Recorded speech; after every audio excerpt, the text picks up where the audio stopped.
This is a momentous Friday. It's going to be the last of the ones that we tape up here at Story and Song, but it's not going to be the last of the last because you can still walk up those steps, come to the second floor at 3 o'clock on Fridays, and I'll be here and I'll be reading to you, but it'll be live, upfront, and personal. Now, for this time, I decided to do something that I've been much intrigued by. Salman Rushdie has just published a book, Languages of Truth, Essays 2003 to 2020. And the cover is what actually drew me to the book, because there's an artist that I like, Kara Walker, who intrigues me. And she does these silhouettes, and some of them are gargantuan, some of them are small, but as an art form, they really sing to me. And lo and behold, there's a strip of her silhouettes on the bottom of the front cover of this. And I'm going to do something else I seldom do, which is read from the jacket. But I think this explains why this particular book is one I wanted to share with you and encourage you to go down to Story and Song and pick it up. The flyleaf says, Salman Rushdie is celebrated as a storyteller of the highest order, illuminating truths about our society and culture through his gorgeous, often searing prose. Now, in his latest collection of nonfiction, he brings together insightful and inspiring essays, criticism, and speeches that focus on his relationship with the written word and solidify his place as one of the most original thinkers of our time.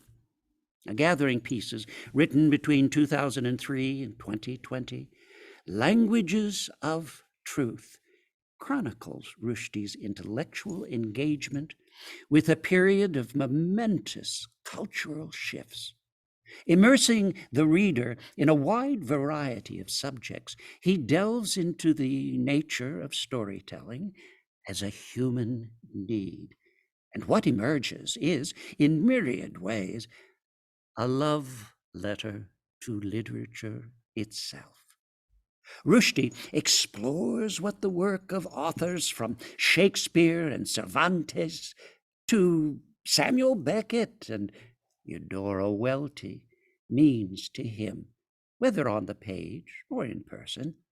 He delves deep into the nature of truth, revels in the vibrant malleability of language, and the creative lines that can join art and life, and looks anew at migration, multiculturalism, and censorship, enlivened on every page by Rushdie's signature wit and dazzling voice. Languages of Truth offers the author's most piercingly analytical views yet on the evolution of literature and culture, even as he takes us on an exhilarating tour of his own exuberant and fearless imagination. And I could have opened this book to any page and just started reading. I did pick out two selections, though. And the first, Introduction to the Paris Review, Interviews, Volume 4. I once asked a maker of fine gold jewelry why she only worked in such an expensive material. And she replied that the point about gold was its malleability. Oh, you can do anything with gold. You can twist it and turn it, and it will take whatever shape you want it to take. I thought then, and think now, that English is the gold of languages, that unlike some other languages I could name, its syntactical freedom and its elasticity allow you to make of it what you will. And this is why, as it has spread across the world, it has made so many successful local metamorphoses into Irish English, West Indian English, Australian English, Indian English, and the many varieties of American English. I was happy to see that in the Paris Review interview reprinted in this volume, Maya Angelou feels the same way.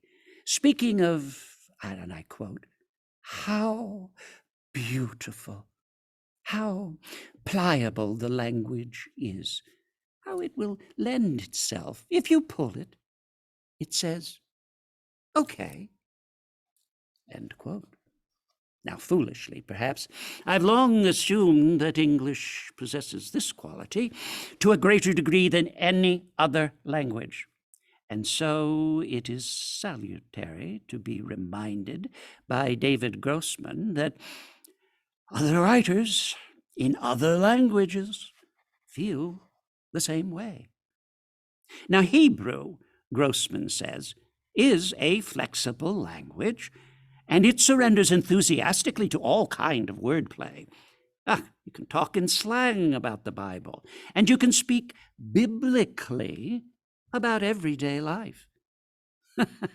You can invent words that people can easily understand because almost every word has a root, and people know the derivation or can usually figure it out. It is a very sexy language. It is gigantic, heroic, and glorious. But at the same time, it has large gaps that yearn to be filled by writers. Okay, I find myself conceding, just a touch grumpily. Okay, so maybe among languages, there's more than one variety of gold. Now, this is one of the reasons why the Paris Review interviews are so terrific. They don't just entertain you, they make you think, and they even make you rethink what you think you know. Like many writers, and would-be writers and readers, too, I've been a fan of the Art of Fiction series for as long as I can remember. I've pulled my old copies of the magazine off their shelf and have them beside me as I write. In the summer of 1981, when I was writing the first draft of Shame, I was greatly inspired by Donald Barthelme in his Paris Review interview, in particular his comments about his use of fantastic effects. To give a woman golden buttocks in a story was a way of allowing you to see buttocks. And if I didn't have roaches as big as ironing boards in the story, I couldn't show Kurtz and Montezuma holding hands. It would be merely sentimental. You look around for offsetting material, things that tell the reader that although X is happening, X is to be regarded in the light of Y. How very useful that was to me then, and indeed how useful it is now. The Art of Fiction interviews satisfy our deep and abiding inquisitiveness about the writing life. Like most writers, I am interested in other writers, both as a reader and as a nosy Parker. I want to know their work, but I also want to know where it came from and how. Perhaps the only writer I can think of who denies feeling like this is Naipaul. I was once president at the Hay-on-Wade Literary Festival when Naipaul was being interviewed on stage by the American writer and editor Bill Buford. He replied to Buford's question about the writers he read with a majestic dismissal. I quote, "I'm not a reader, I'm a writer," end quote. Yet, here he is, in these pages, offering up one of his many published accounts of his own literary origins, and his writing process, too. Presumably because he is willing to go along with the idea that, while he himself is uninterested in reading, or in learning about other writers, those other writers and readers, too, might be interested in learning about him. But then, as he tells us, there are many excellent reasons why we might not wish to learn about him.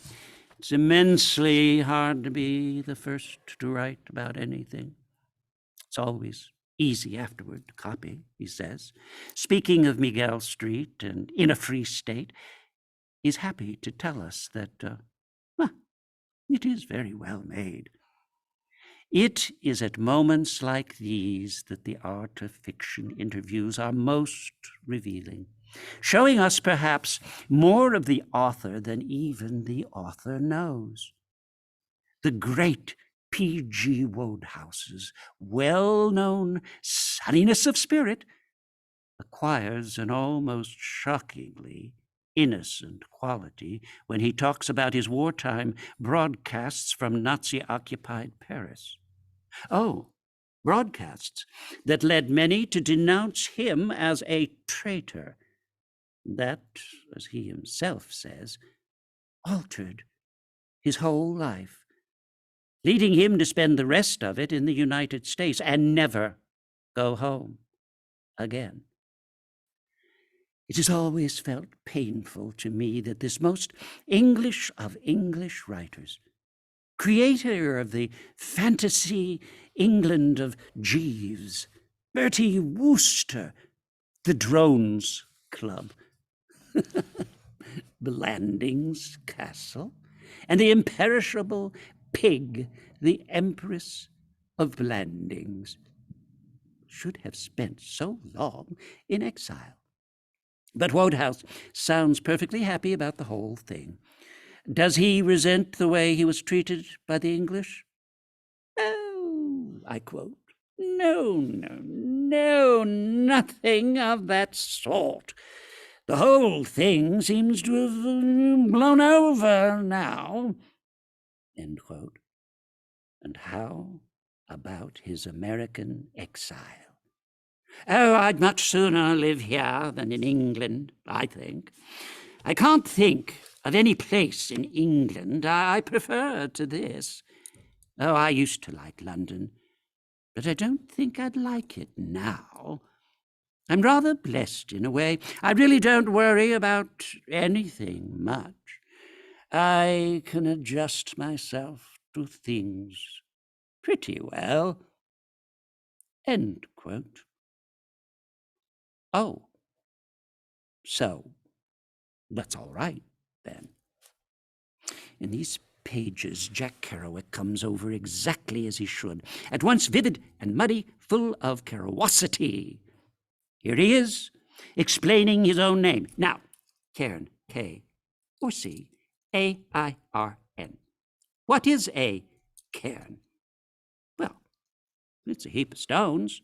Now, Cornwall, Cairnwall. Now, right, Kern, also K-E-R-N, meaning the same thing as cairn. Kern, cairn. Uac means language of. So Kerouac means the language of Cornwall. Care, which is like, or I should say, Carr, Deborah Carr. Uac means language of water, because Carr, etc. means water, and cairn means heap of stones. There is no language in a heap of stones. Kerouac, care, water, uac, language of. And it's related to the old Irish name Kerwick, which is a corruption, and it's a Cornish name, which in itself means Cairnish. And according to Sherlock Holmes, it's all Persian. It's a sign of the skill with which these interviews are conducted and afterward edited, a process in which the interviewees are closely involved, that the writers come out sounding so honestly and, for the most part, undefendedly like themselves. And there's disagreement, too. William Styron accepts the influence of Faulkner, among others, and praises him, but with some reservations. I'm all for the complexity of Faulkner, but not for the confusion. As for the sound and the fury, I think it succeeds in spite of itself. Faulkner often simply stays too damn intense for too long a time. Maya Angelou, though, is politely but firmly unimpressed by both Faulkner and Styron. She's asked, "What do you think of white writers who have written of the black experience? Oh, Faulkner's The Sound and the Fury, or William Styron's Confessions of Nat Turner?" And she replies, "Well," I quote, "sometimes I am disappointed, more often than not." End quote. Literature, we are reminded, is a disputed territory. Nowadays, with the rise of a brilliant new generation of African-American writers of fiction, it's still possible, even right, to argue that anybody can write about anything, that nobody owns any subject. But in the face of all this brilliance, it feels redundant to do so. These authors have so powerfully laid claim to their subject that it would be a rash colleague who sought to intrude. Two of the writers collected in this volume are friends of mine, Auster and Grossman. But writers talk less to each other about their craft than perhaps they should. So even in these cases, what the interviews have to tell me is revealing. Auster talks about reading with his fingers, the act of retyping the whole book once it's finished, and how valuable he finds it. It's amazing. He marvels at how many errors your fingers will find that your eyes never noticed. Then there's Grossman's Paean to Hebrew, which I've already quoted. Here, too, is John Ashbery being at once vague and sharp. "I have such an imprecise impression of what kind of person I am," he mourns. But he also says with some asperity that he tries to avoid the well-known cliché that you learn from your students. And Philip Roth is being sufficient unto himself. Now, I don't ask writers about their work habits. I really don't care. Joyce Carol Oates says somewhere that when writers ask each other what time they start working and when they finish and how much time they take for lunch, they're actually trying to find out, is he as crazy as I am? Oh, no, I don't need that question answered. And Stephen Sondheim, admitting that he uses the Clement Wood Rhyming Dictionary and Roget's Thesaurus. E.B. White on Charlotte's Web. Anyone who writes down to children is simply wasting his time. You have to write up, not down. Ezra Pound, talking about Disney's squirrel film, Perry, and praising the Confucian side of Disney. An absolute genius. Marilyn Robinson on how housekeeping grew out of a stack of metaphors. Marianne Moore interviewed on the day before the election of President Kennedy. But belonging to another age entirely, and Haruki Murakami, as contemporary a writer as it's possible to be, admitting his fear of Toni Morrison and Joyce Carol Oates. Oh, if you aren't a writer, don't worry. This book won't teach you how to be one. If you are a writer, I suspect it will teach you a lot. Either way, it's a treasure chest and a delight. And then, in conclusion, very well, then, I contradict myself.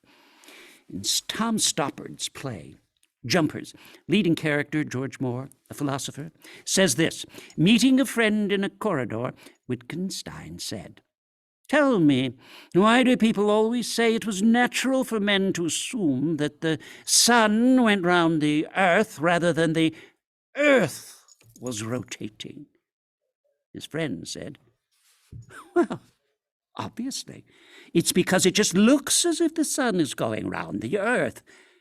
To which the philosopher replied, "Well, what would it have looked like if it had looked as if the earth were rotating?" It's a beautiful, slow burn of a joke. The laughter building as the audience realizes, it would look exactly the same, because that, after all, is what is actually happening. This is the laughter of paradox, and without it literature and life would be grievously diminished. Indeed, some critics have said that the connection between paradox and poetry is so intimate that they are the same thing. Paradox begins in the Bible, where the idea of the virgin birth embodies the paradoxical nature of faith, and continues to the present day, where the most cursory search of the literature of pop culture reveals analyses of the paradox of the Beatles, which is that they were young rebels who quickly became establishment figures, the paradox of Oprah Winfrey, which is that while she intimately advises us on our lives, as if she were a close family member, she remains aloof, mysterious, and unknown. And the paradox of Eminem, which is that he both is and is not the real Slim Shady. And Don Quixote is a paradox on a broken-down horse, the knight-errant whose wanderings undo the very idea of the knight-errant, the chivalrous fool whose folly reveals the greater folly of the chivalric ideal. Bourges detective Eric Lohnrut, in his story, Death and the Compass, solves the riddle of a mysterious series of murders and works out the time and location of the next murder, only to discover, too late to save himself, that he is the intended victim and that the other crimes have been committed to bring him to the killing place. Oscar Wilde, who said he could resist anything except temptation, incarnates the paradoxes of hedonism. And in Joseph Heller's novel, Good as Gold, The character of the presidential aide, Ralph Newsom, the embodiment of dishonesties of politics, speaks entirely in an oxymoronic sentence whose ends contradict their beginnings. This president will back you all the way until he has to. We want to move ahead with this as speedily as possible, although we'll have to go slowly. This president doesn't want yes men. What we want are independent men of integrity who will agree with all our decisions after we've made them. To my mind, the most beautiful of paradoxes is the famous formulation found near the end of Whitman's Song of Myself. I quote, "Do I contradict myself? Very well, then. I contradict myself. I am large. I contain multitudes." Human nature is contradictory, and the human itself is as capacious and multiform a thing. We are many selves at once. We can be gentle with our children, but harsh with our employees. We can love God, but dislike human beings. We can fear for the environment and yet leave electric lights on when we leave the house. We can be peaceful souls who are driven by our passion for a football team, too aggressive, sometimes even hooligan extremes. And no matter how strongly we may wish to defend the sovereignty of the individual self, an idea born in Florentine Renaissance that may be Italy's greatest gift to the world civilization, that self is, in reality, simultaneously sovereign and invaded by other selves. It is at once autonomous and not autonomous. None of us comes into the world empty-handed. We carry with us the baggage of our inheritance, both biological and cultural. And that inheritance both limits and enables us, both cripples and liberates. We may think of ourselves as free to choose and morally responsible for our choices. And it is the right that we should so understand ourselves.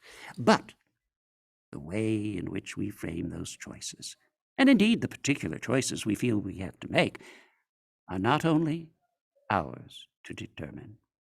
So we are paradoxical beings, both individual and social. Both our time and part of history's flow. We are mortal, but have, like Shakespeare's Cleopatra, immortal longings in us, and contradiction is our lifeblood. There are great social benefits in such broad definitions of the self. For the more selves we find within ourselves, the easier it is to find common ground with other multitude-containing selves. We may have different religious beliefs, but support the same team. Yet we live in an age in which we are urged to define ourselves more and more narrowly, to crush our own multidimensionality into the straitjacket of a one-dimensional national, ethnic, tribal, or religious identity. This, I've come to think, may be the evil from which flow all the other evils of our time. For when we succumb to this narrowing, when we allow ourselves to be simplified and become merely Serbs, Kurtz, Muslims, Hindus, then it becomes easy for us to see each other as adversaries, as one another's others, and the very point of the compass begin to quarrel. East and West collide, North and South as well. Literature has never lost sight of what our quarrelsome world is trying to force us to forget. Literature rejoices in contradiction. In our novels and poems, we sing our human complexity, our ability to be simultaneously both yes and no, both this and that, without feeling the slightest discomfort. The Arabic equivalent of the formula, once upon a time, is kan makan, which translates, it was so, it was not so. This great paradox lies at the heart of all fiction. Fiction is precisely that place where things are both so and not so, where worlds exist in which we can profoundly believe while also knowing that they do not, have not, and will never exist. And in our age of oversimplification, this beautiful complication has never been more important. And so we close this part of the series, and I want to remind you that you can come up next Friday at 3 and live hear the next program, which I do believe, in honor of Poetry Month, is going to be entirely start to finish wonderful poetic observations. Have a wonderful weekend. Till next Friday.